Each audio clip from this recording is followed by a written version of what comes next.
बिस्मिल्लाहिर्रहमानिर्रहीम।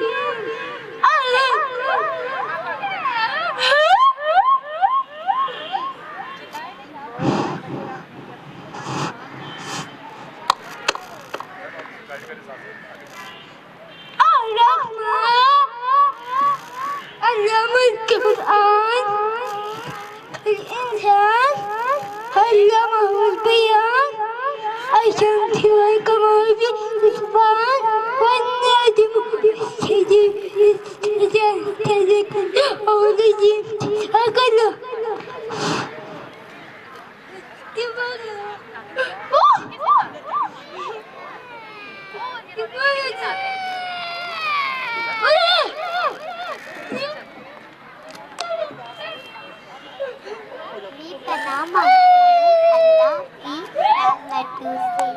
शुरू अल्लाह के नाम से जो बड़ा मेहरबान निहायत रहम वाला है। निहायत रहम उसने काम पाक की तारीफ फरमाई।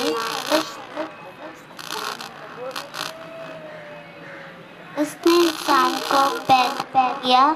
उसने इंसान को बोलना सिखाया।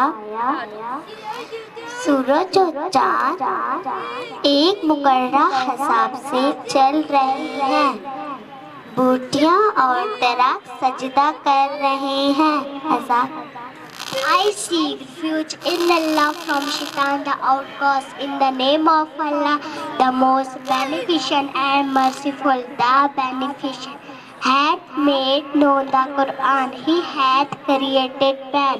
He had taught him utterance. The sun and the moon are made punctual. The stars and the trees adore.